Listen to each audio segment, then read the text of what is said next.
Hola Bristol, hola Chile, hola México, hola América Latina, hola a todo el mundo. Con ustedes, Claudio y Becerra, sus podcasteros de confianza. En los Millennials sí hablan de política. Yo soy Becerra. Yo soy Cristian. Yo soy Jero. Y yo soy Claudio. Y como ya se pudieron haber dado cuenta, en este capítulo tenemos a un nuevo invitado especial, Jero.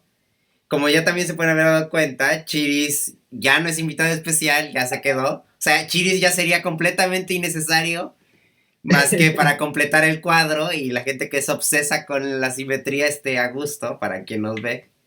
Pero pues ya Chiris ya se volvió parte del repertorio, creo. Que ¿Ya tiene contrato o...? No, aquí contrato nadie, aquí todo se trabaja a lo negro. A la explotación. Que es una expresión racista, por cierto. Me encantó esta introducción incorrectísima. Yo el otro día, aprovecho este comentario totalmente incorrecto, porque justo hoy estaba hablando sobre, vivimos en un asunto donde todos crecimos en este modelo donde hay valores tanto machistas como racistas como clasistas, y yo creo que todos se nos salen comentarios de ese tipo todo el tiempo. Y yo creo que el problema radica en que no lo reconozcamos y no pidamos disculpas cuando la estamos regando, como yo en este momento, por ejemplo. Pero, ¿sabes qué? Yo creo que el humor puede ser incorrecto si se mantiene dentro de ciertos márgenes de respeto. Pero mientras que lo admitas que es incorrecto. Pero yo creo que no es irrespetuoso. O sea, yo mientras que admitas que es incorrecto y que lo estás ocupando como fin de broma, yo creo que... Sí. Bueno, creo que, o sea, algo importante a resaltar es lo que pensaría una persona negra de ese comentario. Por supuesto. No tenemos ninguna persona negra para determinar si es incorrecto o irrespetuoso. Yo creo que tiene razón, Jero. O sea, y aún así, bien, yo por eso digo, mientras que aunque haya sido un desliz en este momento, todos vamos a tener deslices en todos los momentos de la vida porque crecimos en un sistema donde justo están pegados en el lenguaje, tanto esos comentarios como decir maricón o como decir no llores como vieja. Esos tipos de comentarios están en nuestro lenguaje y es posible que salgan de nosotros porque apenas estamos en un proceso de deconstrucción, donde la sociedad nos estamos empezando a plantear cosas que no nos habíamos planteado. Yo creo que lo incorrecto radica donde uno no se da cuenta de que está realmente violentando a personas que pueden estar escuchando ese tipo de cosas. No sé qué opinan ustedes. O sea, yo creo que el humor depende mucho del contexto y no creo que sea ofensivo dependiendo del contexto, dependiendo con la intención que lo hace, quién lo hace, a quién se lo dice. Pero yo creo que también las personas que son... Por ejemplo, ese mismo comentario lo hubiera dicho Donald Trump en este momento. Sí hubiera sido algo... Yo creo que el problema que lo diga Donald Trump es que Donald Trump no es consciente de lo que ofende de sus comentarios. Sí. Sí. Yo creo que es lo mismo de las personas que tratan de defenderse cuando gritan en el estadio en México este famoso grito de "hey puto".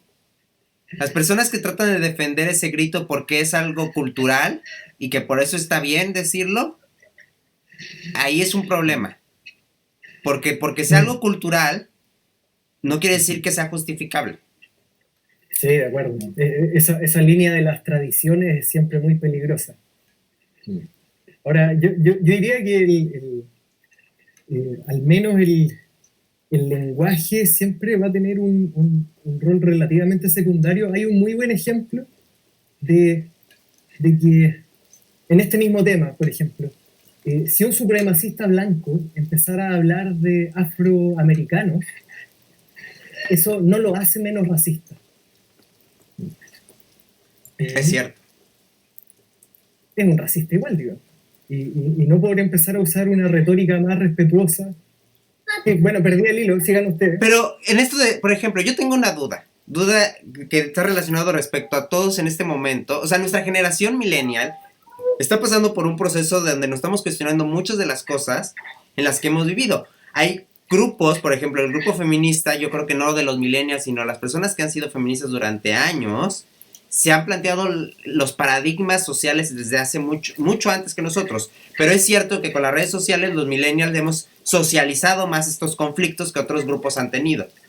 En ese sentido, no es válido para una persona que trate, si sinceramente quiere entender sus actos violentos, sus actos racistas, tratar de mejorar, tratar de aprender realmente. Esa es una pregunta que yo les hago. ¿Ustedes qué opinan? ¿Cómo empezó esa pregunta? Porque La pregunta es sobre el caso que puso Claudio del supremacista blanco. Supremacista blanco tiene una historia de que ha hecho actos violentos contra personas de diferentes, tanto a nivel clasista, de piel, color de piel, de muchas cosas. Supremacista blanco. Okay. Y esta persona, por alguna razón, tal vez le cayó el 20, tal vez leyó un libro, tal vez le cambió la vida, trata de reconfigurar su contexto histórico, personal, y trata empezando a decirle, en lugar de decirle negro, ojete o cualquier cosa como se podría expresar un supremacista blanco, no tengo ni idea cómo se pueden expresar supremacista blanco, decide decirles afroamericanos o usar algún cambio de lenguaje o alguna actitud distinta. Pues, o sea, si realmente esa persona está consciente de su cambio y cambia su lenguaje con eso, o sea, creo que es un progreso, ¿no? Pero, yo también lo creo. Creo que el ejemplo que dio Claudio es sobre si una persona que, no sé, es racista y solamente está utilizando estos nuevos términos para que su racismo no se vea o no sea expuesto, no va a cambiar el hecho de que sea racista, ¿no? Sí. Yo creo que creo que son dos cosas diferentes. Yo creo que, no, sí, yo sé. A lo que voy es que yo quería plantear, ¿qué pasaría? Porque todos estamos pasando por esto. O sea, todos tenemos, a mí nadie puede decir que no haya hecho, obvio, una persona a lo mejor que es un grupo originario, tal vez no hace un comentario, que tal vez sí lo hace, un comentario que te va a decir, ay, que no sea tan moreno, que no sea tan, que sea güerito. Pero uno dice, o por ejemplo, yo lo voy a poner bajo mi grupo minoritario que es ser homosexual. No porque yo soy homosexual, no quiere decir que yo no haya hecho un comentario homófobo en mi vida y lo siga haciendo. Pero el problema radica en que yo si hago un comentario homófobo y no me doy cuenta de lo que estoy violentando, ahí yo estoy en un problema.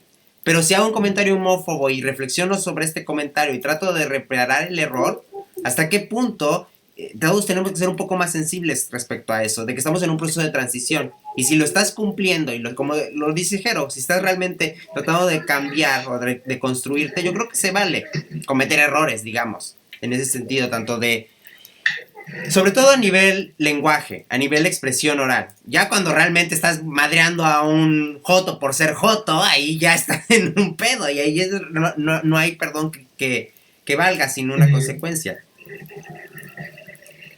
Yo creo que el lenguaje... Dale, Claudio. No, sigue tú. Yo creo que el lenguaje es importante, pero yo lo considero que no es algo tan prioritario como se suele plantear en los discursos actuales. Yo creo que un chiste como el que salió está en muy baja prioridad respecto a, por ejemplo, ejercer violencia o tener acciones... Pero el lenguaje importa. Pero yo sí creo que el lenguaje importa. Sí, es importante, pero desde mi punto de vista no es una cuestión tan fundamental. Y el contraejemplo, claro, es el que dice Claudio. Yo puedo seguir siendo sexista, xenófobo, racista, homofóbico. Puedo ajustar el lenguaje para que sea más o menos amable en ciertas situaciones, más o menos correcto, y no voy a estar teniendo un cambio de fondo. Entonces yo creo que es más interesante desde mi punto de vista apelar al fondo, apelar a ciertas acciones que sí son discriminatorias. Sí, Claudio, te ibas a decir algo. No, me siento absolutamente representado por lo que acaba de decir Chile. ¿Tú, Jero? Continúa, Eduardo. No, tú, Jero. Yo no veo de esa manera. Creo que el lenguaje también puede ser muy violento y es justo la primera aproximación o de las primeras aproximaciones que tienes hacia las personas. Y si de entrada tu lenguaje es violento, esto puede repercutir de muchísimas formas. No vayámonos tan lejos. Los discursos políticos violentos empiezan con el lenguaje, ¿no? Entonces, y yo creo que lo que tú dijiste al principio cuando yo dije este chiste del pago es muy cierto. Ese es otro punto que quería decir rápido. O sea, creo que seguir manejándolo como un chiste también denota un poco la descontextualización que tenemos hacia las personas negras, porque para ellas no sería un chiste. Eso es lo que yo te iba a decir. Justo de ahí la importancia del lenguaje. porque no sabemos cómo afecta a la persona que está siendo aludida. Yo diría que yo no estoy tan de acuerdo con eso. Yo diría que habría que hacerles el chiste a la comunidad negra y ver la diversidad de reacciones. Yo creo que partir de asumir... Pero no es en el papel de los blancos para hacerlo. Tendría que hacerlo son miembros de la misma comunidad. Estoy de acuerdo con eso. Estoy de acuerdo, pero déjame terminar, Lalito. Pero partir de asumir que toda una población es absolutamente homogénea y en este caso van a reaccionar exactamente de la misma manera y qué sé yo, y verse afectados con la misma intensidad es un error. Uh-huh. En rigor no lo sabemos. Tienes razón, a nivel pragmático no lo sabemos. Yo particularmente, dado mi experiencia, a mí la expresión se me salió. No, fue un chiste porque yo estaba en broma, pero a mí la expresión se me salió. Porque yo soy de la idea de Jero. Realmente creo, y no solo lo creo por cuánto puedes lastimar a una persona, y también lo creo lo que tú dices, Claudio. En el caso de la comunidad homosexual, nosotros nos hemos apropiado de los conceptos de joto y de marica, de manera de hacerlo como una forma de lucha para apropiarnos del concepto con el que nos violentan. Pero que otras personas lo digan, eso no es correcto, no está bien. ¿Por qué? Porque ellos no tienen el contexto ni cultural, ni informativo, ni de construcción distinta a nivel social para poderlo decir. Eso no cambia de que a lo mejor podemos entre nosotros y nos dé risa, que nos digamos, ay, el joto, y nos dé risa. Ahora. Yo creo que también hay un segundo factor que tiene que ver con las trastiendas culturales. Sí, pero como no las conoces, justo es mejor no hacerlo. O sea, justo por eso. Porque no los puedes conocer a todos. Bueno, este fue un muy buen ejemplo. Que nosotros podemos esforzarnos por cada día ser, no sé, más progresistas, más tolerantes, menos machistas, menos homófobos, etc. Pero tampoco podemos negar que crecimos en una trastienda cultural machista, racista, homófoba, xenófoba, etc. Eso es lo que dije al principio, sí, estoy de acuerdo. Y eso hace que bromas con las que crecimos escuchando desde que somos conscientes, digamos, a veces las repitamos sin detenernos en su significado. Pero está bien lo que pasó aquí, que Jero y todos nos decimos una cara de ¿por qué estamos diciendo eso? Es que esa es la clave. Si nos hubiéramos reído nada más y fuera un escucha el que hubiera escrito, oye, ese comentario fue racista, eso hubiera sido terrible. ¿Por qué? Porque quiere decir que no hemos logrado entender que eso es terrible y por qué es terrible. O sea, haber tenido esta plática, en el momento que uno... Esto yo creo que revela el caso natural en estas circunstancias. De hecho, lo platicábamos en el podcast que participó Flor, en el caso de la lucha feminista. Todos nos encontramos alguna vez diciendo un comentario machista. Todos. Mujeres, hombres, progresistas, todos. Lo grave es decir este comentario y que no te saques de pedo. Y no te saques de onda y no digas, no manches, la estoy regando. O sea, si no te inmutas, eso quiere decir que aún no has entendido lo suficiente, lo delicado que puede ser lo que decía Jero y lo que yo también estoy de acuerdo, el lenguaje. Y además de eso, más allá de que cuánto puede ofender o no, yo creo en el lenguaje, y eso lo he dicho muchas veces en mis historias, a nivel del discurso. Se gana mucho si hay discurso. O sea, la única forma de ganar cualquier batalla política cultural es a través de un discurso. Incluso, por mucho que no sea suficiente, obligar a todos los políticos que tengan que ser políticamente correctos y chingarse y usar el lenguaje inclusivo y chingarse y no decir palabras que ofendan a los grupos minoritarios, eso, que les cueste un trabajo extra, tener que hablar correctamente, eso es empezar a ganar el discurso, porque eso quiere decir que más personas se indignan por ese tipo de comentarios. Y eso en un futuro puede ser un cambio. No ahora, tal vez. Pero por algo se debe de empezar. Sí. Yo no niego que tenga su rol, pero como ya dije, creo que es secundario ante los hechos. Por ejemplo, vamos a ponerle candela a este debate. Ok. ¿Qué piensan de la RAE y que no permite el lenguaje inclusivo? Me da lo mismo, o sea, sabes, como de, güey, la RAE me da... La RAE te da lo mismo, eso quiere decir que ocupas el lenguaje inclusivo. No, o sea, sí, mira, ¿cómo decirlo? La RAE se me hace súper colonialista, uno. Sí. El lenguaje, el idioma no funciona de esa manera, el lenguaje lo usa la gente. Sí. El lenguaje lo construye la gente a su día a día.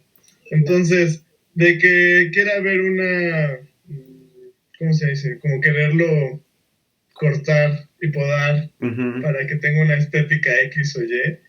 Bueno, eso ya dependerá del usuario, pero de que la RAE acepte o no, el lenguaje inclusivo, mira, me da tanto igual, la verdad. Sí, no me preocupa. La RAE es un resabio imperialista. Yo creo que, no sé, a mí me da lo mismo hablar de la RAE. Es lo último que voy a decir de la RAE. Ajá, o sea, pero a lo que voy, más que la RAE, que yo lo digo porque la RAE es la principal exponente del no lenguaje inclusivo. A mí me mama el lenguaje inclusivo, me encanta. Yo viviría, si estuviera más entrenado y practicara más, yo hablaría siempre con lenguaje inclusivo. Es más, cuando no lo hago, me empiezo a pensar, ¿cómo se diría eso en lenguaje inclusivo? Pero en parte incluso que me gusta es porque me encanta tocarle los huevos a la RAE y a todos los que les emputa. Porque hay muchísima gente que les encabrona, literalmente les encabrona el lenguaje inclusivo. O sea, más allá de la RAE, si creemos en ella o no. ¿Tú qué opinas, Chiris, de la RAE y del lenguaje inclusivo? Bueno, de acuerdo con que una institución era fascistoide y que puede que en 100 años posteriores ni siquiera estemos hablando de estos temas, pero yo insisto en que para mí es mucho más importante el contexto que la forma. La forma sí es importante, pero para mí hay muchas instancias en que, por ejemplo, podemos ser más o menos incorrectos sin estar faltándonos el respeto, sin que haya una discriminación contra el otro. Y se da mucho, por ejemplo, en nuestra cultura chilena. Yo creo que los latinoamericanos en general somos muy buenos para insultarnos. Y tú ves que cuando las personas son amigas, tienen un vínculo real, se están haciendo cierto bullying, se están molestando. Yo al Claudio le puedo decir, oye, Cotito, mira que te salió amanerado esto. Y no estoy siendo homofóbico. Yo lo estoy molestando y él me va a tirar... Sí está siendo homofóbico. ¿Cómo? Sí está siendo homofóbico. ¿Por qué? Si no estoy odiando a... Sí, porque justo estás diciendo, te estás burlando de Claudio porque está amanerado. O sea, te lo digo desde el cariño, Chiris. Yo no te voy a odiar por esto. Risa, ¿no? O sea, es como la gente LGBT es risa, es el bufón que está ahí para divertir a las demás personas, ¿no? O sea, yo no lo veo así porque tú también no lo ves así, pero ni tú ni Claudio son gays. Me puede molestar por cualquier otro defecto. Pero justo, pero es que ¿por qué va a ser un defecto ser amanerado? Cualquier defecto, quizás no es la palabra, por cualquier aspecto que yo tenga, por tener el color de piel, por ser gordo, por ser... Mira, yo te entiendo lo que estás diciendo. Mira, yo te entiendo y yo entiendo eso porque yo soy una persona que, o sea, mis relaciones emocionales se basan en el bullying. Pregúntale a Jero y pregúntale a Claudio, que son personas cercanas a mí. Yo soy un bulleador. Pero, entiendo lo que tú dices. A nivel contexto de la persona, del tú por tú, o en una reunión donde solo están ustedes, o en una reunión donde solamente hay 3 o 4, hay ciertas cosas que se permiten y cosas que no se permiten. Pero algo que debes de saber, cuando lo digas, que si le dices a Claudio, yo no estoy diciendo que no le digas amanerado a Claudio, porque lo es. pero lo que sí te estoy diciendo es que debes de ser consciente que al decirle a Claudio amanerado, estás asumiendo que ser amanerado es para burlarse. Es algo que es negativo. Tú no le vas a burlar a Claudio diciéndole, ay, bueno, yo a Claudio me burlo de él diciéndole que es un machista. Y le digo, ay, pinche Claudio, eres un machista. Y yo me burlo de él diciéndole eso. A la que yo soy contrario, hay una tendencia en que no hay que burlarse de nada, y yo soy a la tendencia contraria, hay que burlarse de todo. Sí. Quizás lo lleva muy al extremo. No lo llevaste muy al extremo porque dos cosas. Yo creo que el podcast justo lo que trata es hablar de abiertamente esos temas que todos nos preocupa. Volvemos a lo mismo. Tanto te preocupa que lo pones en la mesa. Yo te puedo decir que decirle a Claudio que es amanerado de manera de burla ya es un comentario homófobo. ¿Por qué? Y no solo homófobo, sino además también misógino, porque amanerado deriva de que es malo, porque no solo porque es gay, sino porque refiere a que este hombre se empieza a comportar como mujer. Y eso es malo. Ya, mira, te puedo conceder que lo sea, puede que lo sea, pero en cuanto a las prioridades sociales está muy por debajo de otras cosas. Y eso es lo que a mí no me molesta. Pero en este momento que estamos hablando de ese tema... Preocuparse. Sí, pero en este momento en que estamos hablando de ese tema hay que decirlo. Decirle a tu carnal de copas, no seas jotito, bébete otra, aunque lo vas a decir y no lo vas a dejar de decir, tienes que saber que al decirlo estás siendo homófobo. Pero Jero quiere decir algo. No, es que estoy como contrariado, ¿sabes? Porque, por ejemplo, yo tengo un amigo heterosexual, ¿no? Es heterosexual. ¿Cómo? Sí, heterosexuales. Qué terrible. Y realmente yo lo aprecio mucho y realmente, ¿Es tu carnal de copa, Jero? No, realmente no tomamos mucho, pero, o sea, hemos tomado como 2 veces o así, pero, o sea, es una persona en la que yo confío, en la que deposito mi confianza y mi cariño, pero, pasa un poco esto, ¿no? De que él se dirige hacia mi persona como putito, te quiero un chingo, perro, y cosas así, ¿sabes? Uh-huh. Y viniendo lo de él, digo como de, bueno, va, o sea, se lo permito, ¿no? Hay como un cierto... Tal vez es a lo que se refiere Cristian sobre el contexto. Yo creo que sí. Y me quedo en una zona como un poco gris o un poco incómoda porque digo, como está bien, o sea, es mi amigo y no me molesta porque sé que lo dice con cierta intención y tal, pero de alguna manera yo entro en conflicto conmigo mismo porque digo como de chale, o sea, es al final como perpetuar las cosas en las que yo pienso, o sea, y en las que estoy en contra un poco, ¿no? Uh-huh.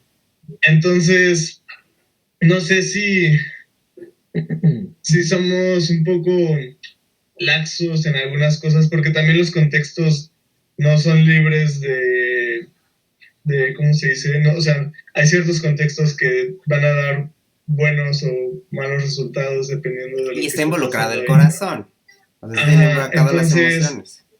¿Y qué pasa, por ejemplo? Y esto es algo que yo me pregunto mucho a mí mismo. Por ejemplo, yo trato de no usar la palabra naco, trato de no insultar, de insultar, por ejemplo, en México decimos mucho chinga tu madre, que es como, sí, como que violan a tu madre, ¿no? Uh-huh. O sea,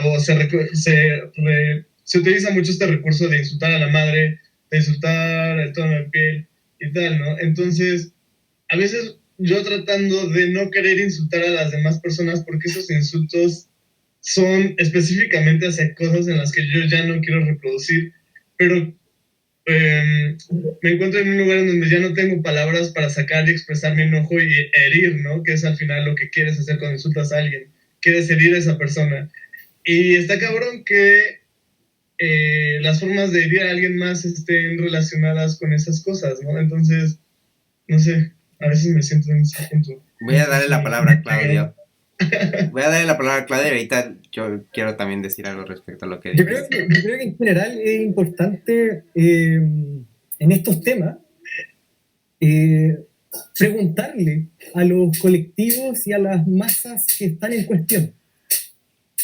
Es súper típico sobre el machismo y la misoginia, por ejemplo, empezar a conversarlo entre hombres y jamás pedirle la palabra a las mujeres que opinan al respecto. O, por ejemplo, comenzar a hablar de las comunidades negras y hacer ciertos supuestos que pueden ser tanto positivos como negativos, digamos, y no preguntarle a nuestros coterráneos, compatriotas negros, qué es lo que sienten al respecto, cuáles son sus tolerancias, y bueno, y lo mismo respecto a las personas del colectivo, digamos, donde no sé, las personas, los hombres heterosexuales podemos decir cierta salvajada o al revés, o ponernos desde una vitrina súper moralista y de nuevo sin preguntarle a gente del colectivo qué es lo que opina, porque finalmente a la larga termina siendo una perspectiva de todos modos súper patriarcal. Estar hablando en representación de otros grupos. Yo estoy de acuerdo contigo, en parte igual quiero hablar algo, pero quiero preguntarle a Jero, ¿alguna vez le has dicho a tu amigo cómo te sientes respecto a lo que él dice? O sea, decirle, oye, no hay bronca conmigo, pero sí sabes que ese comentario es X o Y. Creo que se lo he dicho en alguna vez, pero, o sea, es que hay veces en donde realmente me pregunto, como de, ¿vale la pena armar como, o sea, de ponerme en un plan pesado, siento yo? Depende de ti, de cómo tú generes tus relaciones, yo creo, pero yo creo que es muy válido que digas, no quiero hacerlo. En mi caso, como yo soy pesado en mi vida y en mi existencia, incluso con Chiris, que no le tengo, yo conozco a Chiris solo de los podcasts. Yo le dije, porque yo soy un inconsciente de mierda, podrían argumentar eso, pero yo le dije directamente ahorita, oye, Chiris, eso que está diciendo es X o Y. Puede que Chiris le haya caído en los huevos o puede que no. La verdad es que me importa poco porque yo sé que fui auténtico y si Chiris me acepta como soy, qué bien. Parte que esto me ha causado conflictos. Claudio es mi amigo en Bristol, pero he perdido amigos por ser así. Hay que decirlo.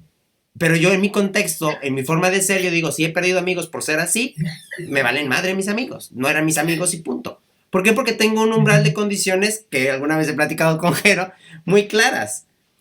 Sí. Entonces, yo creo que lo que tú dices, roza en lo que dice Chiris. Cada quien tiene su contexto, cada quien tiene su emotividad y cada quien puede tener sus límites y sus barreras.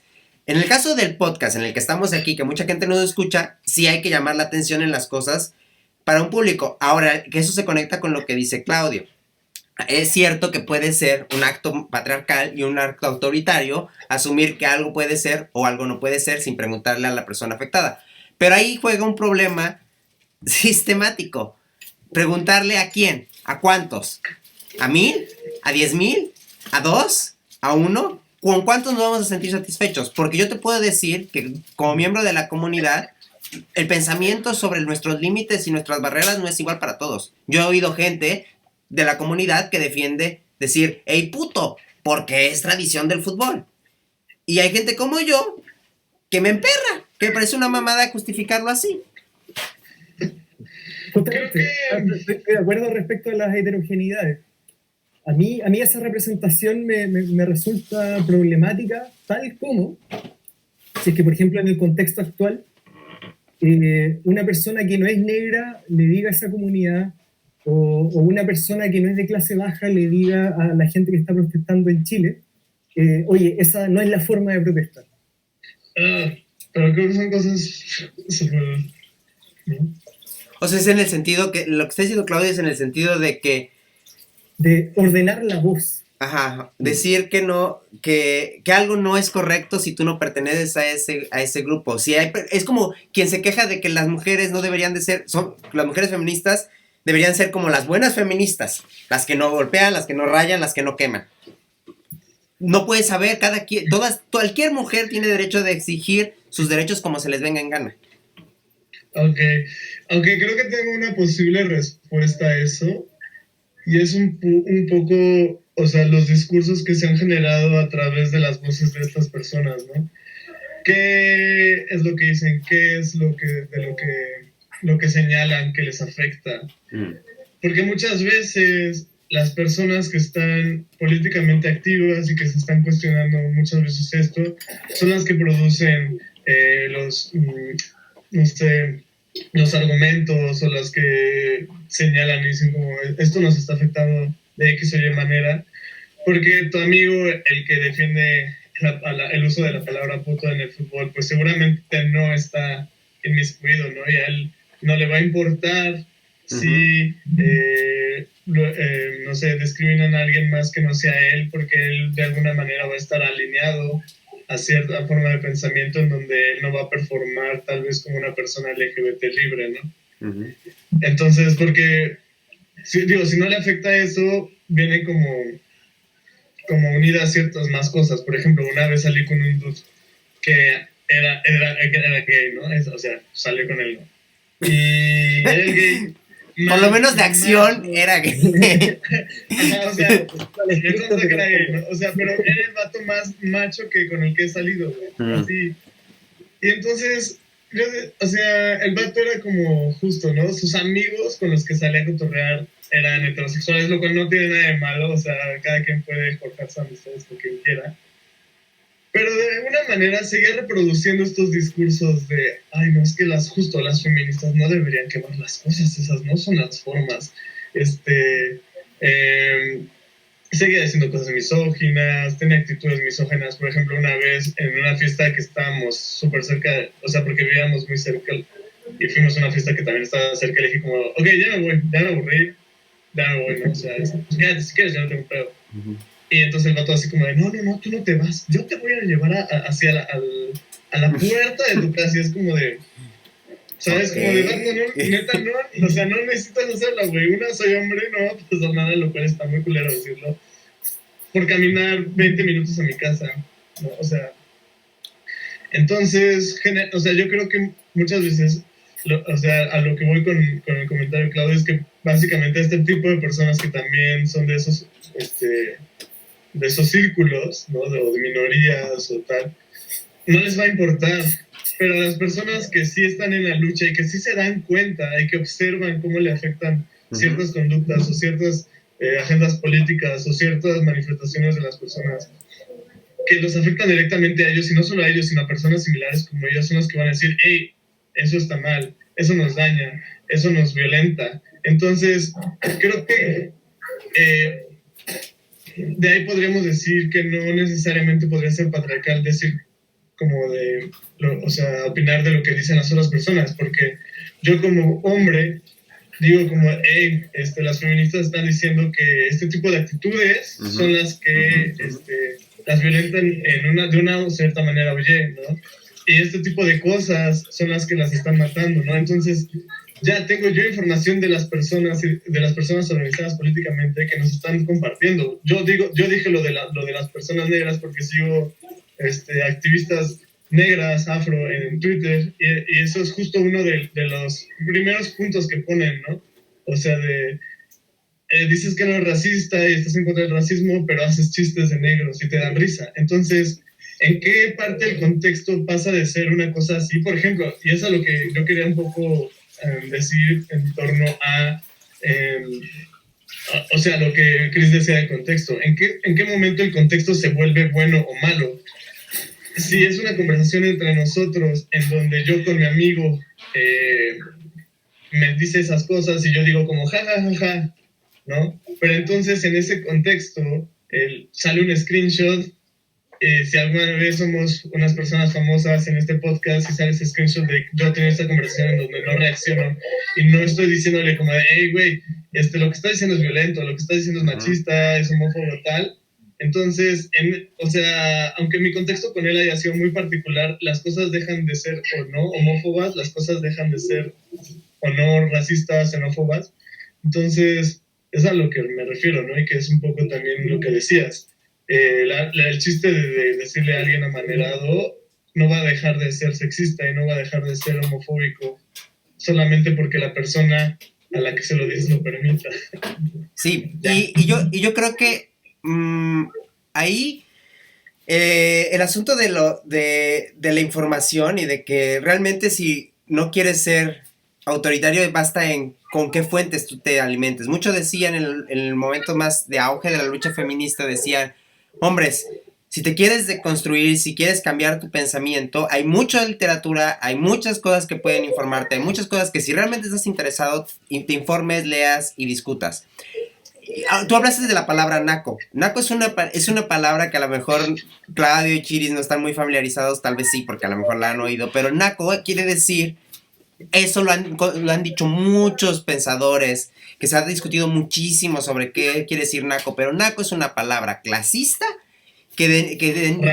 racista y denigrante. Te pueden decir... Es como nuestro flight.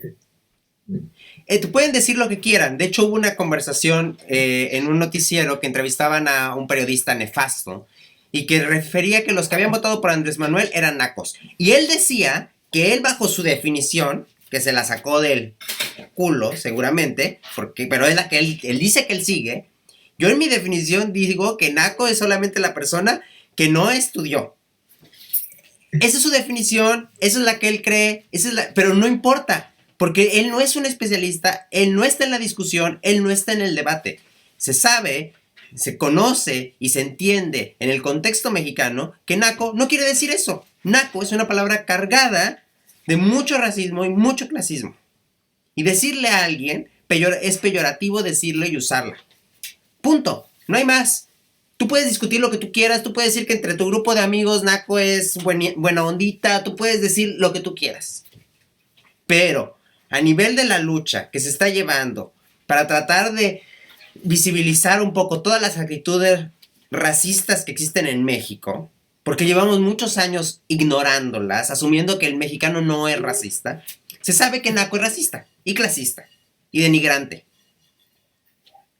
Y hay que defenderlo. Si realmente que estás interesado y si realmente estás consciente de ello. Eso no evita que, como dice Jero, que alguna vez se te deslice y le digas a alguien naco. Ya sé. Eso no evita, pero en el momento que no reacciones, que la estás cagando, ya es un problema que tienes que reflexionarlo, punto. Yo sé que a lo mejor es cansado, yo sé que a lo mejor es de hueva. Y en el asunto del contexto, yo podría proponer una solución, a ver qué tal les parece a ustedes y qué tal les parece a los que nos escuchan. Pero la cosa del contexto es muy sencillo. Otra vez, si se reduce a 2 personas hablando, el contexto solo incluye a esas 2 personas. Pero si en ese contexto ya incluyes a personas que te están oyendo, tendrías que preguntarle el contexto de las personas que te escuchan. Y en el caso de que lo publiques, porque quien dice, no, pero es que yo lo publiqué en mi Facebook. Sí, manito, pero el Facebook es público. Así lo digas que es privado, así lo pongas privado. En el momento que tú pones algo en internet, se vuelve público. Así que todo lo que escribas, todo lo que digas y todo lo que menciones y que lo pongas en internet, tendrías que ver el contexto del público, que es cañón. Y está cabrón. Y exacto, y es cañón. Y entonces, en ese sentido, uno, así te canse un huevo, tienes que analizar el contexto y ser moderado. Eso mismo pasa. Ahora, eso no aplica, o no sé cómo aplicarlo, y tendría que leer en ese ámbito, pero yo nunca lo he leído porque no creo tener nunca necesidad de un estandopero, que es un poco también lo que yo creo que decía Chiris. ¿Qué pasa con un comediante que vive de la comedia, donde se discute 1000 veces sobre hasta qué punto la comedia deja de ser comedia, dado que él es un profesional de la comedia, si le quieres llamar profesional de la comedia? Ahí yo no sé.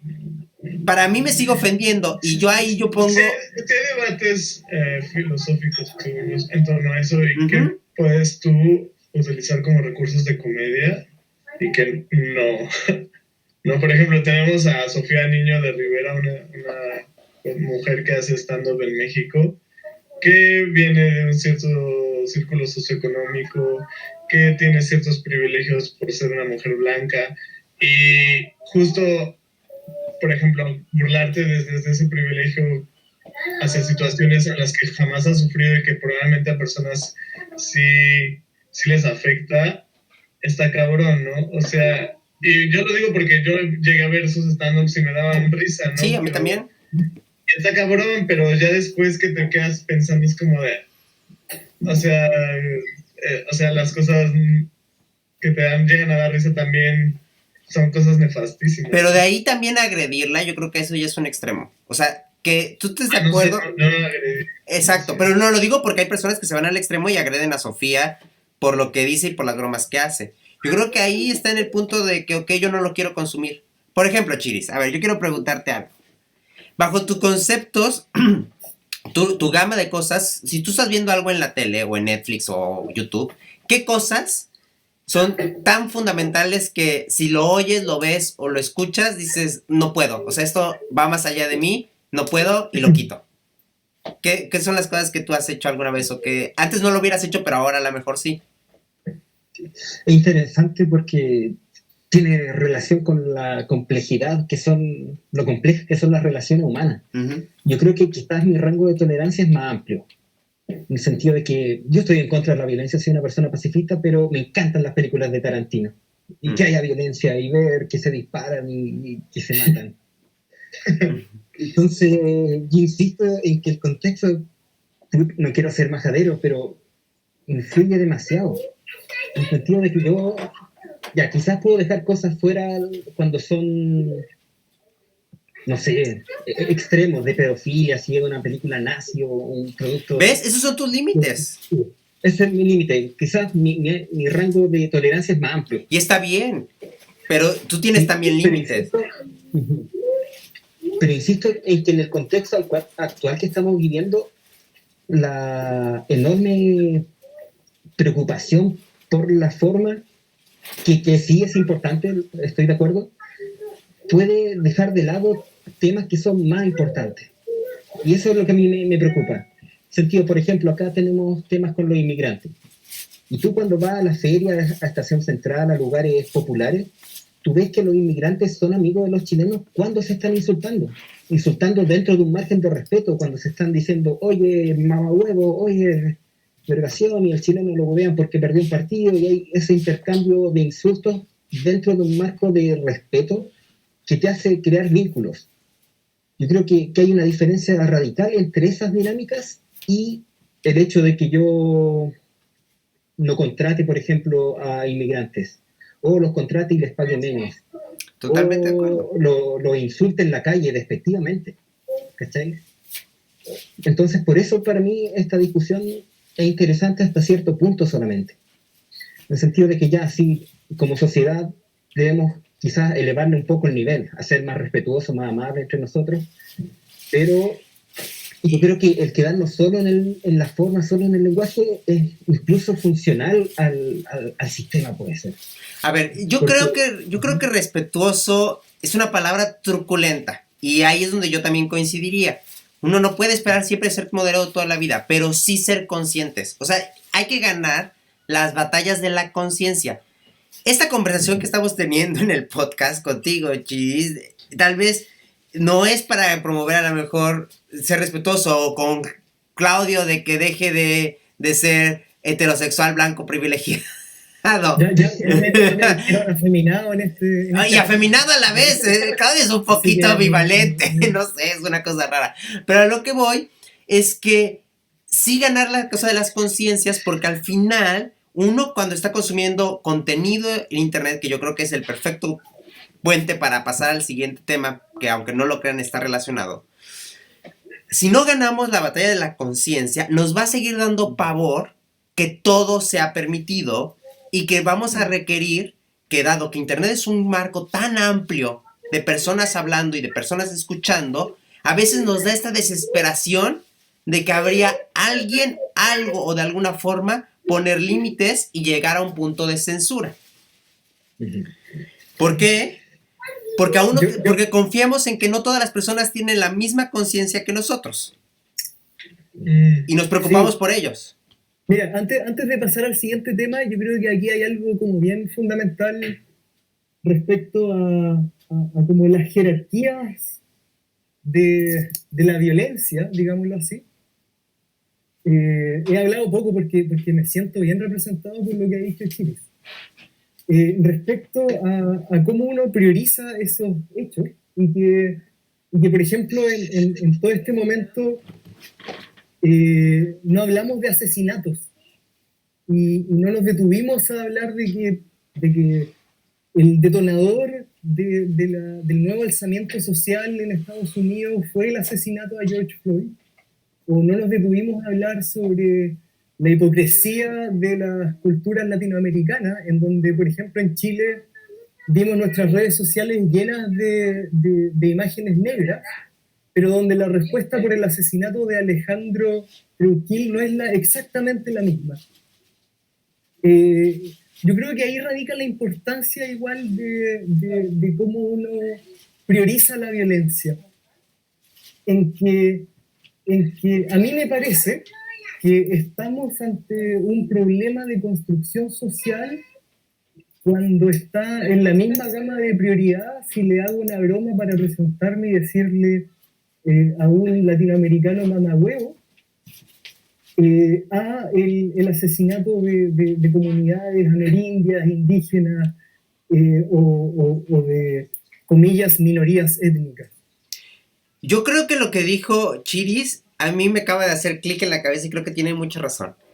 Centrarse solamente en el discurso, no estoy diciendo que no hay que hacerlo, yo soy pro de que podemos hacer de todo y debemos discutir en muchos niveles, pero solo hacerlo allí le hace el juego a la derecha, le hace juego a los conservadores y le hace el juego a eso, porque entonces es muy fácil palomear. Ya soy inclusivo. Bueno, lo vimos también en México, Jero, con la lucha feminista que se unió el PAN a decir, ya marché por las mujeres, tic, ya no soy tan conservador. Pero en las cosas que realmente... llegó una ola de crítica. No, sí, le llegó una ola de crítica porque los mexicanos están muy activos, pero en otro contexto ganan el discurso de somos feministas sin hacer el hecho de apoyar, por ejemplo, la libre expresión de tu cuerpo con las políticas antiaborto, por ejemplo. Entonces, la decisión, no, pero, o sea, las políticas de ellos son antiaborto. O sea, las políticas del PAN es no permitir el aborto, bajo ninguna circunstancia. Entonces, yo creo que lo que dice Chiris también es cierto. Solamente centrarnos en el discurso. Está bien que lo discutamos, porque, vamos, es un podcast para gente que seguramente a lo mejor está escuchándolo y dice, ok, esto quiero reflexionarlo. Pero también es cierto que ser solo eso le juega muy bien a los grupos conservadores, porque es muy fácil palomear. Ya usé el lenguaje inclusivo. Imagínense que ya se vuelve una cosa. Ya usé el lenguaje inclusivo. Ya salí a marchar con las feministas. Ya me puse una bandera LGBT. ¡Listo! Discurso ready. De hecho, pasa mucho con Trump. O sea, Trump dice lo que piensan Barack Obama, perdón. Trump dice lo que él también piensa con hechos. Barack Obama, sí, presidente negro de Estados Unidos, demócrata, pero también aprueba la guerra. No hizo nada por su misma grupo minoritario. No hizo nada por los migrantes. Entonces, Barack Obama muy nice. Lo mismo tienes a Trudeau. Clic, clic, clic. Sale a marchar hasta con los LGBT. ¿Qué? Justin Trudeau, primer ministro de Canadá. Es que, oye, es tan guapo, ¿cómo uno le va a decir algo? Además usa calcetincitos de Star Wars. O sea, Trudeau es como intocable.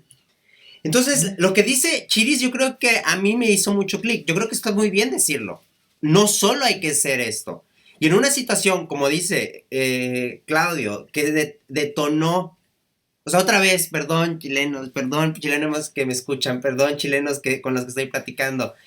Comparado con lo que pasó en México, yo estoy muy orgulloso de cómo estamos avanzando. En México salió a la luz un caso igual de terrible de una persona que era un trabajador de la construcción, que lo mataron unos policías. Y en México estalló las manifestaciones por ese hecho. Y dijimos, ok, no podemos hacer la mamada de estar indignados por lo que pasa en Estados Unidos, si en México tenemos muchas cuentas pendientes. Y lo hicimos y actuamos, y yo dije, vaya, tal vez no basta, tal vez no es suficiente, tal vez pueden ser muchas cosas, pero si lo comparamos con lo que ahorita me están contando en Chile, que yo no tenía ni idea, es un paso más. O un poco lo que decíamos pre-podcast que pasaba en Reino Unido, en que cientos de blancos privilegiados del estado donde vivimos Claudio y yo salen a marchar como si el asesinato de esta persona en Estados Unidos les haya abierto los ojos que Bristol está fundado con sangre de esclavo negro, y siguen siendo racistas. Todo el tiempo los británicos son racistas, porque si uno va a la universidad, los blancos se juntan con los blancos, los de China con la China, los latinos con los latinos, y perdón, no hay ningún tipo de mezcla. Este asunto de que somos cosmopolitan y que mis tanates. Ir a comer al restaurante donde te sirven comida mexicana no te hace cosmopolita. Y que se hayan dado cuenta. Una pregunta, yo siempre, o sea, haciendo un paréntesis muy, muy grande. Sí, no importa. Respecto a eso, me quedo pensando un poco en la Facultad de Ciencias y en las personas que ahí habitan. Y las personas bueno, o sea, te das cuenta que hay una cierta tendencia a que los mexas blancos se juntan solamente con mexas blancos, ¿sabes? Entonces, mi pregunta ¿es racista que lo hagan? O sea, o solamente para hacer una analogía, como no sé si solo por el simple hecho de ti, los británicos solo se juntan con británicos. No solo por eso, pero sí es un principio de aclanamiento. O sea, al final de cuentas está sesgando la población. Y el caso de ciencias es la facultad más privilegiada de toda la UNAM. Y es la clase muestra del privilegio tan grande. La cosa con ciencias es que también es una de las más socialmente activas. En el pasado, y ahora me preocupo porque ahora leo las publicaciones de Facebook y me preocupo dónde quedó las ciencias que dejamos tú y yo, Jero, cuando estudiamos. Y la licenciatura de Ciencias de la Tierra, que además era muy activa políticamente, ahora se ha vuelto muy X. Pero lo que sí es que claramente los de ciencias son privilegiados en su mayoría. O sea, muchos que estudian en la Facultad de Ciencias tienen un rango socioeconómico más alto que el de muchas facultades. Dígase Facultad de Ingeniería, dígase Facultad de Medicina, Facultad de Derecho. Sí, hay ricos también en la Facultad de Derecho y Medicina y Ingeniería, pero es claro que los que estudian en la Facultad de Ciencias, la mayoría tiene un nivel socioeconómico mucho más alto. Yo no sé si solamente por el hecho de aclanarse en grupos los hace racista. Esa es una muy buena pregunta. ¿No sería algo análogo? O sea, yo me hago esa pregunta. Espero que alguien de los que nos escuchen me pueda dar un poco más de información, porque siempre he tenido... o sea, siempre he visto ese patrón. Yo creo que también voy a sacarme de la manga el mismo que hemos hablado. Depende del contexto. En la Facultad de Ciencia, o sea, yo te voy a decir mi sensación. Es que, por ejemplo, para ellos tal vez en su contexto no son racistas porque dicen, ay, sí, o sea, no voy a ser racista, tengo amigos güeros, digo, amigos morenos, ¿sabes? Pero, o sea, ya que como que ves esos mismos patrones una y otra vez de diferentes áreas y diferentes carreras que incluso llegan a juntarse entre todos los güeros de todas las carreras, ¿no? En un solo grupo. Pues sería bueno preguntarles a ellos por qué lo hacen. Yo no te puedo decir...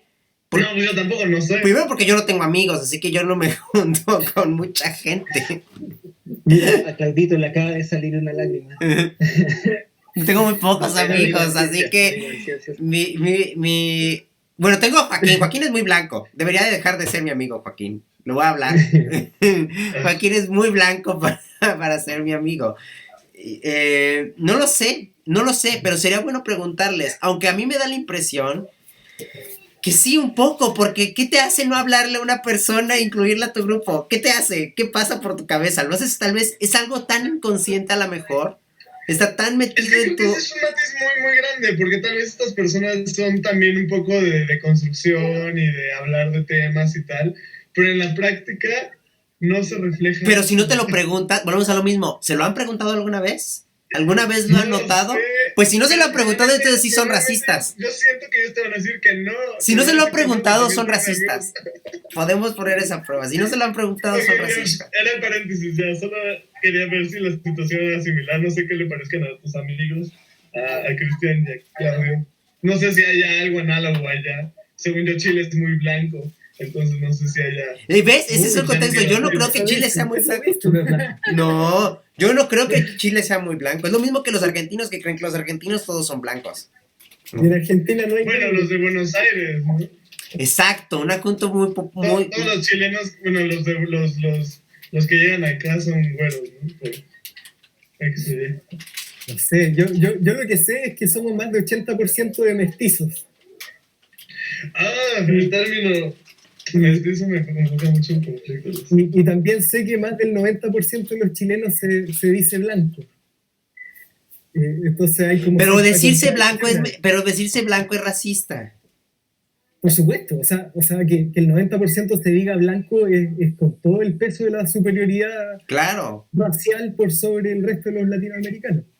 Hubo una escena muy divertida esta semana, donde había un chileno en Nueva York, y era más moreno que yo incluso, como yo, un poco más, y él sale diciendo, acá la gente tiene miedo de ser agredida, sobre todo la gente blanca como yo tiene miedo de ser agredida por los manifestantes, y todos quedaron, obviamente se llenó de broma. Pero sí yo creo que es fiel reflejo de una parte de nuestra...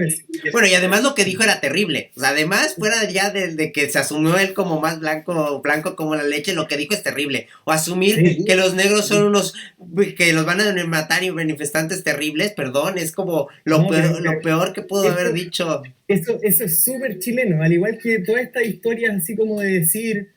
Imagínate a Chiri o a mí diciendo, no, si ustedes vieran fotos cuando yo tenía 4 o 5 años, yo era rubiecito, yo era güerito. Es que creo que Pero yo te pondría la pregunta, mira, yo no es para chingarte, Gerardo, nada más para molestar, nada más para molestarte. Espera, antes de eso... No, sí. No, espérate, yo quiero hacer una aclaración. Si andas con blancos, si hablas blancos, ojos azules, güero, ¿eres racista? Si probablemente tengo actitudes racistas y probablemente sí las siga reproduciendo. Yo trato de cuestionarme muchas veces si lo que hago es racista o no. Y sí, o sea, sí lo debe ser. También soy una persona clasista y también soy una persona machista. Sí, ¿no? O sea, yo también lo creo. Yo creo que eso que contestaste, yo creo que es la mejor respuesta. ¿No? Sí. O sea, es estúpido decir que no lo eres. Pero yo insisto en que hay grados, no es un blanco y sí, pero lo eres. Y no está mal serlo mientras que lo asumas y lo trates de resolver poco a poco. Sí. O sea, por ejemplo, sí tengo actitudes clasistas y me pongo a pensar, o sea, no sé, uso el eufemismo un poco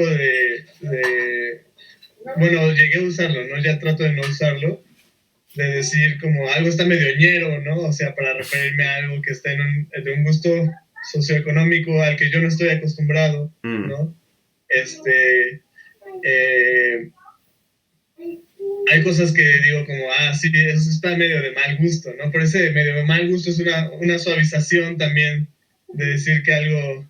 ¿no? Un suaviamiento. O sea, no te gusta porque tienes cierta origen o forma de presentarse. Sí. Chiri, ¿tú querías decir algo? Sí, yo creo que tratando de ser un poco pragmático, puede que estas cosas, que el sexismo, el racismo, la xenofobia, permanezcan en nuestras sociedades por varias generaciones más.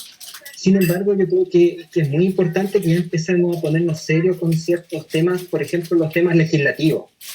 Yo creo que lo que debemos empezar a concluir de estas cosas que están ocurriendo es que necesitamos ciertas regulaciones que impidan que esta violencia racial, en el caso particular que ha sido tema de se siga regenerando. En el sentido de, por ejemplo, empezar a regular el actuar policial. Yo hace poco vi una iniciativa, no sé de dónde viene, pero me llamó harto la atención, que se llamaba Hate Can't Wait, haciendo como el juego de palabras de 8, que suena como odio, el odio no puede esperar. Y son 8 medidas que se está proponiendo, no sé de dónde viene, hay que ser bien crítico con la información, pero 8 medidas que se llama a que se adopten, que tienen que ver con que se requiere que la policía cumpla ciertos protocolos, que ya no deje de ser tan, ¿cómo se llama? Que esté tan protegida de ser demandada, claro, tan violenta, que se puedan desescalar su jerarquía, no sé cómo traducir, de-escalation, pero son una serie de medidas bien prácticas que eventualmente podrían disminuir la violencia. Yo lo pienso también en el caso de Chile, que en los últimos meses, años atrás, pero en los últimos meses hubo una explosión de brutalidad policíaca. Y para mí la solución no es esperar que los pacos éticamente empiecen a reflexionar acerca de su actuar, sino que como sociedad, regular esa violencia legítima que ellos pueden ejercer. Chile, yo tengo una pregunta al respecto, un tema bien puntual. ¿Tú crees que Carabineros de Chile necesita reformas? O sea, si me preguntáis, yo creo que hay que desarmar a esa institución y armarla completamente de nuevo. Que deje de ser una policía militar y sea una policía civil con otra cultura. Pero eso puede ser en el mediano plazo, pero en el corto plazo necesitamos que se regule, por ejemplo, que si van a hacer ciertos procedimientos deben estar firmados. Que si van a hacer ciertos procedimientos se regule qué tipo de armamentos pueden usar, qué tipo de protocolo. Yo creo pero por ejemplo, a nivel de prensa, o sea, yo creo que los chilenos estamos hartos, pero hartos, y estamos tan hartos que al decirlo me enojo, de escuchar, nosotros carabineros sí seguimos los protocolos. Oye, es tu cartita bajo la manga el excusarse en si siguieron fielmente o no tan fielmente los protocolos. ¿Tú crees, estimado, que realmente basta con reformar esos protocolos, con reformar el tipo de armas? No, pero Chiris dijo otra cosa. Chiris dijo otra cosa que yo creo que esa es la clave. Chiris dijo que lo que él, además de los protocolos, dijo que hubiera un órgano que los regulara y que hubiera un sistema de auscultar al cuerpo policíaco. Eso es lo que tú dijiste, ¿no? Mira, hay una investigación que es muy completa, que es de CIPER Chile, donde legalmente, sí, Carabineros de Chile tiene sus instituciones que las regulan, pero donde en términos prácticos ni el presidente de la República los regula. Pero entonces, ahí es un asunto, es que yo les quiero contar, estos temas que están diciendo, yo creo que van muy ad hoc también a las discusiones que se tienen en México. Dos cosas. Una, yo soy muy de acuerdo con lo que dice Chiri respecto a la regulación y a los protocolos pueden ser fundamentales, incluidos la instrucción de fondo. Eso que también decimos a nivel discurso de derechos humanos, esta capacitación también. Y algo que a mí ya no me tiene tan convencido es lo mismo, por la misma razón que ahorita Claudio está diciendo respecto a la institucionalización, decir que ya no sean militarizados, que sean civil. Lo civil no garantiza nada. Eso en mi experiencia en México. Hemos tenido cuerpos policiales civiles y son unos violadores de derechos humanos. ¿Por qué? Perdón. Los culeros que son civiles, que son las autoridades, tanto secretarios como el que tenemos ahora en juicio en Nueva York, que es muy civil, pero un pinche narcopolítico. Y luego tenemos también los casos de las policías muy civiles de Jalisco, que se chingan a todo lo que pueden. Entonces, lo civil y las instituciones por sí solas no funcionan. No van a cambiar. ¿Por qué? Porque pueden ser corruptibles, porque pueden ser manipulables, y como dice Claudio, la institución puede servir muy bien para encubrir, como han sido las comisiones de derechos humanos, como han sido las instituciones internacionales. Sino yo creo que lo que necesitamos es necesitamos elegir la cosa, porque los carabineros se comportan así, y eso es lo que yo decía, no tiene culpa de los carabineros, sino de sus líderes y las cabezas. ¿Por qué los carabineros de Chile se comportan así? Porque Piñera es un hijo de puta. Y además es toda una doctrina de Más aparte de que su cuerpo militar le encantan los golpes de Estado, hay que decirlos. Es toda una doctrina de vulneración de derechos humanos, pero además de clasismo absoluto. Es decir, Carabineros de Chile sabe con quiénes pueden ser violentos, pero también sabe muy bien con quiénes no tiene que ser violento, y ni siquiera no tiene que ser violento, con quienes no tiene que meterse. Y yo creo que eso también lo saben en México. También ha habido muchos casos justo con esto que pasó en Jalisco, que se empezaron a descubrir muchas cosas que claro que también las personas, se agreden personas que se vean sospechosas. Bueno, los que apresaron en la marcha de Jalisco se ven sospechosos, se ven que, bueno, y lo que pasaba con Peña Nieto, ¿cuántos nos tuvimos que nos cagábamos de miedo porque nos veíamos como estudiantes o nos veíamos como revoltosos y nos podían subir y desaparecer? Entonces, por ejemplo, yo les digo este debate porque muchos dicen, ay, es que con la figura de Andrés Manuel haya cambiado, no basta para reformar las policías, ni la Guardia Nacional, ni lo que sea. Puede que tengan razón, tal vez no basta. Pero sin una figura que dé cierto orden moral a los regimientos que son tan verticales, tampoco basta. O sea, decir que basta con que se reformen las leyes, que se cambien las instituciones, sin una estructura soportada bajo algunos principios. O sea, decir, por ejemplo, lo que dice Andrés Manuel, que se ponga enfrente de los militares y decirles, ustedes son el pueblo uniformado y tienen que dejar de cambiar sus funciones a defender al pueblo, o sea, decirlo públicamente ya es un acto discursivo que va permeando en la ideología de los cuerpos, tal vez no de los cuerpos más altos, pero sí de los cuerpos que toman acción. Porque al final, los policías, los carabineros y los militares son personas que están ahí porque tienen necesidades que cubrir. Son seres humanos que tienen necesidades. Sí, o sea, sí, entran por algo, digamos. Pero bueno, no sé. En Jalisco salió este video de los policías acuartelados saliendo literalmente a matar a los manifestantes. ¿Pero por qué? ¿Pero por qué dijeron vamos a matar? ¿Quién crees que les calienta la cabeza? No solamente es Alfaro, sino una serie de gobernadores que ha tenido Jalisco, gobernado por la derecha históricamente, que les lleva calentando la cabeza. Es una doctrina. Es eso que se permea. Pero si va Andrés Manuel a decirles, tienen que ser un cuerpo pacífico, les dice en su cara, tienen que cambiar su imagen de ser un cuerpo violento y empezar a defender al pueblo, yo no sé si vaya a cambiar este sexenio. Pero si se empieza a hacer un discurso que empieza a permear sobre el discurso de vamos a masacrar, es algo. Ese discurso de vamos a masacrar es un discurso que llevamos arrastrando en México desde el 68.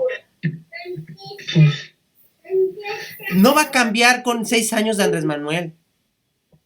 Pero saber que si tú ves las cifras de cuántas demandas de derechos humanos ha existido este último año de los militares, es terriblemente menos a las que hubo en todos los años anteriores. ¿Dónde hay todavía mucha violencia y mucha violación de derechos humanos? En las policías. ¿Por qué? Porque las policías son un órgano desordenado, que por ser civiles no siguen las reglas tan verticalmente como la milicia. Y yo no estoy defendiendo a los militares. Yo también me tengo requemor por los militares. Pero los hechos están. Y entonces otra vez caemos en algo que a lo mejor el discurso no basta, pero tampoco se debe de obviar.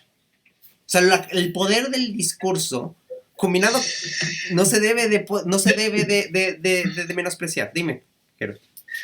O sea, que creo que... creo que ninguno es más o menos importante dependiendo del caso particular del que se esté tratando. Si estamos hablando de las regulaciones que deberían tener la policía y tal, en ese punto, tal vez a un nivel legislativo sea más... en cuestiones de tiempo sería más importante hacerlo que decir la policía es violenta y tal. Pero ¿qué pasa cuando ya están esas cosas? O sea, cuando ya están reguladas, por así decirlo. O sea, en la ley en México sabemos que está prohibido discriminar por raza, origen, orientación sexual, bla, bla, ¿no? X, Y, Z. Y aún así sigue habiendo racismo, sigue habiendo clasismo, ¿sí me explico? Entonces, o sea, que esté en algún... O sea, redactado en una ley o tal, no va a ser igual. O sea, tampoco va a decir como, bueno, ya está ahí, ahora va a funcionar. ¿Sí me explico? Entonces creo que nunca debe de... O sea, no creo que haya uno más importante que el otro, sino que todo el tiempo tiene que estar criticándose y diciéndose y señalándose, sí, ¿no? Yo también lo creo. A ver, compañeros, estamos ya un tiempo hablando. Ya no pudimos tocar el tema que queríamos de Twitter, aunque intenté llevarlo ahí, pero la conversación no dio. ¿Qué les mande? Twitter. Entonces yo creo que ya no alcanzamos para el asunto de Twitter, pero nos alcanza para la sección sorpresa, que ya no es sorpresa porque ya se las platiqué, a menos que Chiris, como siempre, tenga una pregunta más sorpresa que esta. Hay que explicarle en 15 segundos a Jerónimo qué es la sección sorpresa. Sí, no sé qué es la sección sorpresa. A mí me carga la sección sorpresa. ¿No un fiel auditor del podcast? No, Jero es un irresponsable. Le vale madres todo lo que viene de mí, emana de mí. Solamente de vez en cuando quiere salir en el podcast, me escucha. Pero explíquenle a Jero qué es la sección sorpresa. La sección sorpresa es la manifestación clara y concisa del poder de Eduardo sobre nosotros. Dictatorial. Vertical. Exacto. No sé por qué no me sorprende. La cosa es que yo siempre creo que hay que terminar el podcast de una forma mucho más ligera. Entonces, porque tocamos temas muy intensos. Entonces a mí luego se me ocurren cosas... Sí, me gustó. ¿Mande? Que estuvo interesante. Sí, sí, estuvo bastante buena. Entonces a mí se me ocurre luego hacer preguntas o hacer algo que Claudio no sepa que va a pasar. Pues porque a Claudio le carga justo el no saber. Y entonces a mí me emociona hacer eso. Y luego Chiri tuvo una pregunta muy interesante la semana pasada. Pero ahora les traigo la selección sorpresa de cifras muy interesantes sobre nuestro podcast y los escuchas. Que yo demando explicaciones de ustedes. Porque primero, en el podcast, en Spotify, no aparece, bueno, Spotify, Google y Apple, hay como 8 reproductores de podcast, todos se conjuntan aquí en esta plataforma. No pinta el porcentaje en Chile. O sea, la gente de Chile, pero nos oyen mucho en YouTube. Solo cuando Chiris aparece, hay que decirlo. Pero no hay escuchas de podcast en Chile. Pero tú me habías dicho, ¿no, Claudio? Que a los chilenos no les está jalando tanto ahorita el podcast, ¿o sí? Bueno, en verdad no soy un tan entendido de redes sociales, pero... No eres un entendido de nada. Pero, exacto. Pero yo creo que evidentemente no pega tanto como en México. Ahí está como el punto. ¿Sabes que yo creo que Claudio no le hace suficiente difusión? Yo también lo creo, gracias Chiris por decirlo. A Claudio se lo pasa por... y se lo regresa. Sí, le cuenta a la Flor, me cuenta a mí, un par de amigos que grabó y nada más. O sea... sí, ese proactivismo. Imagínate, Jerónimo, que yo tengo las contraseñas de todas las cuentas de este podcast e incluso me hicieron un Twitter y, oye, todavía tengo el código de activación ahí esperándome como correo no leído. Qué desgraciado. Okay. Y ese proactivismo de redes sociales yo no lo tengo. Sí, yo creo que elegí mal a mi compañero de podcast. Pero bueno, errores se tienen en la vida, no se puede. Pero él trajo a Chiris, que puede que funcione mejor en la mancuerna. Increíblemente, nos escucha 38% gringos. Ya vete los datos, la gente quiere saber. Por eso, 38% los gringos. ¿Cuánto? ¿Se cortó qué? 38% estadounidenses. Oh. Sí. Ajá. Sí, ustedes pueden creerlo, por eso quiero explicaciones del público, cómo llega el 38% de escuchas. Debo reconocer que yo hago publicidad dentro de los Estados Unidos, pero no dentro de mi país. Ya, puede ser eso. El siguiente país es Irlanda. Bueno, hacer por ti, supongo, ¿no? No, pues no sé, no conozco a muchos irlandeses. Más bien lo que yo sí entiendo es, porque es Irlanda, República Irlandesa, o sea, no Reino Unido. Reino Unido es aparte. El Reino Unido es el que sigue, que yo creo que el 16% pues son los amigos de Claudio. Como diría Clotario Blest, no la Irlanda que se vendió al imperio. Exacto. No, la Irlanda del sur. Exacto, la Irlanda... ¿Irlandeses hablan español? Yo no me hago cargo de ¿Cómo? los señores irlandeses. ¿Cómo, Chiris? Que si los amigos irlandeses de Claudio hablan español. No sé. Escuchar el podcast. Tal vez. O a lo mejor les gusta aprender con nosotros. Perfecto español chileno, mexicano. Claro. Bueno, México es Argentina es el siguiente con 12%. Y luego México con 3%. México tampoco escucha tanto el podcast, vía podcast. Pero lo escucha, por lo menos pinta en la estadística. Chile definitivamente no sale. Chile no aparece. Después de México sale España. Y luego Alemania. Chile no aparece. Alemania, España, 3%. ¿Y cuánto es el total? El total de escuchas, a ver si lo tengo aquí. Es que ¿Viene el número de personas o reproducciones? No sé, buena pregunta. Porque quizás ese 3% sea, no sé, 3 personas, digamos. Sí, más o menos. Creo que el total son 200 personas. Ya, porque no sé, Alemania quizás sean unos amigos y los amigos de esos amigos. Sí. Donde más los escuchan definitivamente es Spotify. Y luego sigue... ¿Spotify que en YouTube? ¿Mande? No, no, siempre, donde más tenemos más visualizaciones es en YouTube. Ya. A ver, bueno, ahorita así que acabe busco el canal porque ni siquiera yo lo tengo. ¿Ve? Oye, y por no tener los filtros de imágenes, ¿no nos verán menos esta vez por YouTube? Por no tener, yo creo, nosotros nos veían por filtros. Ahora estamos grabando en un nuevo formato con Google y a ver cómo funciona. Tal vez sí me convenció. Y lo cosa divertida es que sí nos escuchan millennials, lo cual está bueno, porque el 56% es entre 28 y 34 años. Bueno, y luego 23, 27 que siguen siendo millennials en su estricto. Entonces, combinados entre el rango de 23 y 27 y 28 y 34, es más del 80% de los escuchas. Oye, ¿y tienes datos de cómo subió nuestro rating desde que Sí, sí, subió muchísimo. Sí, subió bastante. Sí, subió bastante. En la media de reproducciones antes de Chiri era menos de 10 por semana. Y subió a casi 20. Órale. Por eso no me echan todavía. Exacto, obviamente, estoy diciendo que funciona. Por eso no menciones lo del contrato.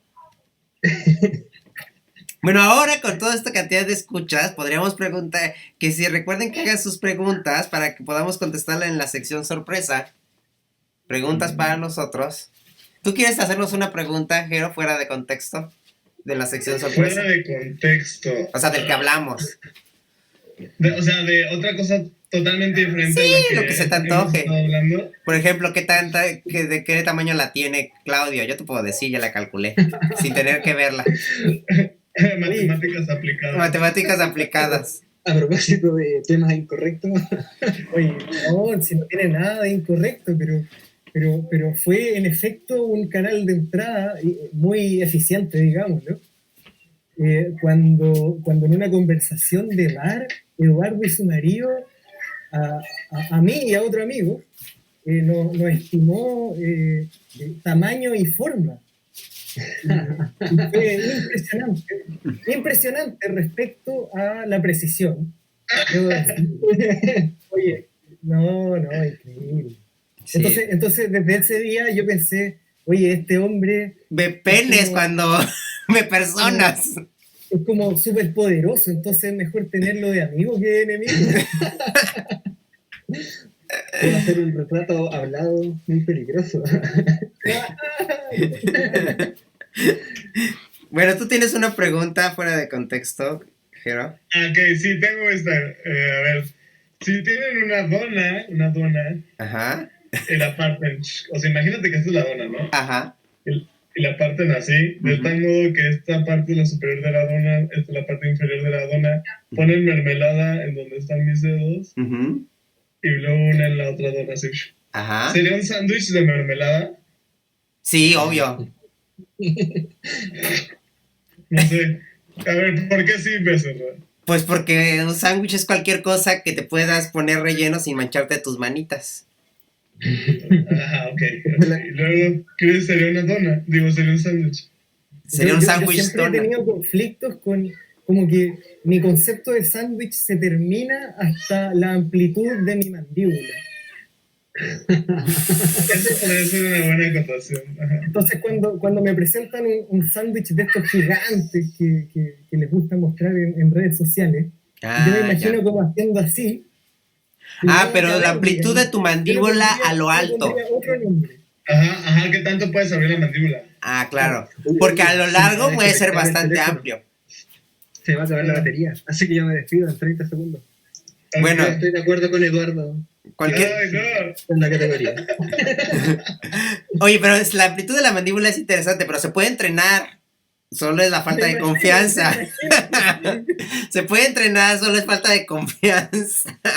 Pero puedes entrenar tu amplitud mandibular, Claudio. Bueno, ya se va a acabar la batería, pero ¿dónde está Chiri? Solo en su otra plataforma. Pero creo que no nos escucha. Pero... No, sí, después lo que contar. Entonces hay que dejarlo por ahora. Pueden seguir comentando y decir si ustedes... ¿Tú para qué? ¿Por qué preguntas? ¿Para ti eso no es un sándwich? No, obvio no, pero... ¿Por qué no? Güey, porque para que sea un sándwich tienen que ser 2 rebanadas cortadas, o sea, de tal manera que el área donde deposito las cosas que vas a meter en el sándwich sea una área horizontal y ancha. O sea, entonces, güey, ¿qué es esto? Bueno, un cacho de pero si la pones en vertical, o sea, como te la deberías de comer, ya para la mandíbula de Claudia a lo mejor eso ya no es un sándwich tampoco. No, o sea, la dona podría estar así, pero yo les estoy diciendo que, o sea, literal el hoyo está así en medio, lo puedes ver, ¿no? Está... Sí, yo sé, pero justo por eso uno vería el sándwich así. O sea, uno ve el sándwich así. No hay forma de voltearlo. O sea, voltear el sándwich eso es trampa. O sea, tú tienes que comer la dona así como la estás poniendo, la estás proyectando. Ajá, te la tenés que... En el contexto de... Mira, es que yo no sé la capacidad mandibular de Claudio. Tal vez... ¿Crees que sería un sándwich o no? Güey, además es un pan, es una dona no hace sándwiches, o sea, ¿sí me explico? No, pero eso sí ya está fuera de contexto. Claro que un pan, cualquier pan... Por ejemplo, yo creo que también el pan es importante, que es una característica de los sándwiches, tiene que ser cierto tipo de pan. O sea, si agarras una concha... Es que en México le conocemos también a torta. No, es una concha con mermelada. Sí, es que en México tendemos a cambiar el nombre por la forma y por lo que tenemos, como el tlacoyo y el sope. En ese sentido, estoy de acuerdo. Pero es que la definición más purista también sería un sándwich. Por ejemplo, a una persona extranjera, ¿cómo le vas a explicar que es una torta? ¿Le vas a decir un sándwich? Difícil, sí. Pero es que tiene molino. Exacto. A los mexicanos la torta tiene sentido porque conocemos el bolillo, pero si no hay contexto del bolillo le dices un sándwich. Pero dejemos de a nuestros escuchas que comenten y participen. Ok, sí. Díganos, ¿es un sándwich o no? Pero es muy importante que consideren todas las variables que dijimos en este momento. La de Claudia es muy importante, muy subjetiva. Yo creo que la de Claudia es un punto muy importante para meter a discusión. Sí, a mí me parece muy interesante, pero a mí lo que me conflictúa es que depende del entrenamiento mandibular. O sea, pero entonces bajo ese contexto, una hamburguesa tampoco sería un sándwich. Depende de cuánto le pongas. O sea, hay hamburguesas que no son así, masivas. O sea, sí, pero una hamburguesa realmente no entra, por eso te la tienes que comer como así. No, sí hay hamburguesas que entran. Te digo, entonces tú también tienes una capacidad mandibular, que quede for the record que la capacidad mandibular de Jero también es reducida. Hay que decirlo. A mí sí me entra la hamburguesa completa, sin problema. Hasta doble. Hasta doble. Amigo. ¿Qué? Yo me siento orgulloso de mi capacidad. Esa era mi pregunta random. Muy bien, me parece muy buena, muy adecuada. Por fortuna Chiri se fue cuando hablábamos de la capacidad mandibular. Eso tendremos que preguntárselo el próximo capítulo. En el próximo capítulo, para empezar. Okay. Bien, nos vemos. Chao. Bye.